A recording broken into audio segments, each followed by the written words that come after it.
Nak tidur pun kena pakai stokin. Pakai stokin tidur. Dia ada stokin ada dua. Ada stokin untuk kita pakai untuk jalan. Lepas tu stokin untuk tidur pun ada. Stokin kat dalam rumah. Biasa tebal sikit lah Ikmal pakai dekat rumah sebab tidur bilik aircon sejuk kan. Ikmal pula jarang pakai selimut. I love you boy. Oh yeah. Apa ni? Bukan malam tak boleh pakai baju hitam ke? Nanti accident macam mana? Seluar tukar lah Wahidah. Takkanlah pakai seluar sama. Wahidah ni jangan jijik sangat. Ikmal punya dobis siap dalam pukul 11 lebih. Lepas tu nak balik lagi. Tadi kata 50 minit ni 20 minit tak.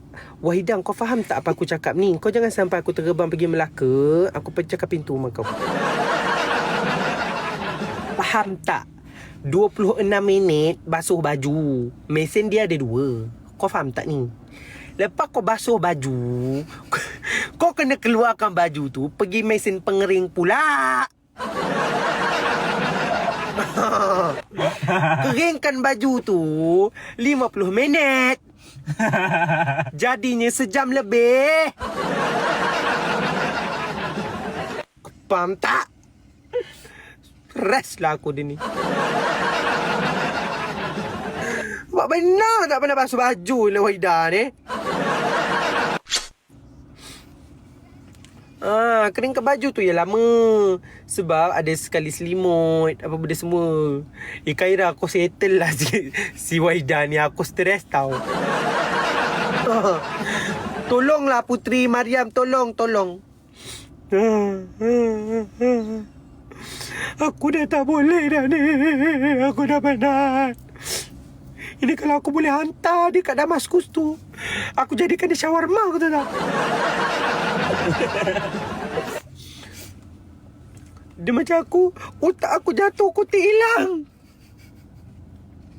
Kadang-kadang nak menjawabnya tu.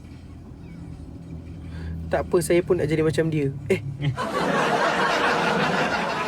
Jangan nampak sangat tak pernah pergi Dobi tu lah. Nampak sangat tak pernah pergi Dobi dia. Nampak sangat dia basuh kat rumah, baju pun mak dia yang basuh. Kat rumah pun sama juga. Masuk dekat dalam mesin basuh. Lepas masuk dalam mesin basuh tu, keluarkan sidai kat luar. Cuma itu guna cahaya matahari semula jadi Wahidah. Ini kita guna mesin. Saya basuh tahu, pandai-pandai je mak basuh kan.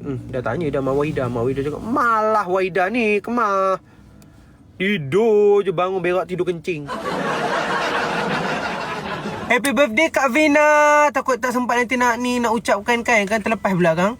Semoga panjang umur, mewah rezeki selalu, dipermudahkan segala urusan, berjumpa dengan jodoh yang baik-baik. Merah sebelah tu. Kereta ni punya ni lah. Alah, hai kecoh lah kau ni Amalin.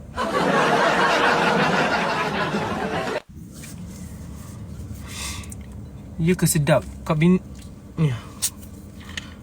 Aku geram betul tahu Wahidah ni dia punya soalan. Kak,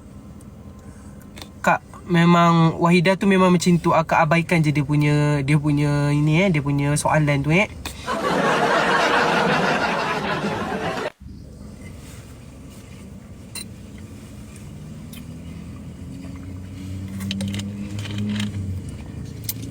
Tak sensitif langsung si Wahidah ni. Geram betul lah. Je Wahidah, tadi kemalah call biasa. Lepas call biasa tak dapat aku, kau WhatsApp pula. Jangan nak ajar-ajar aku lah Wahidah. Tahu ke? Kemal tahu lah.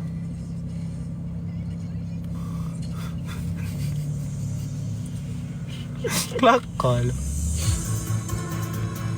Hidup 700 tahun. Aku stres dengan Wahidah ni. Wahidah, aku pergi tidur. Dah.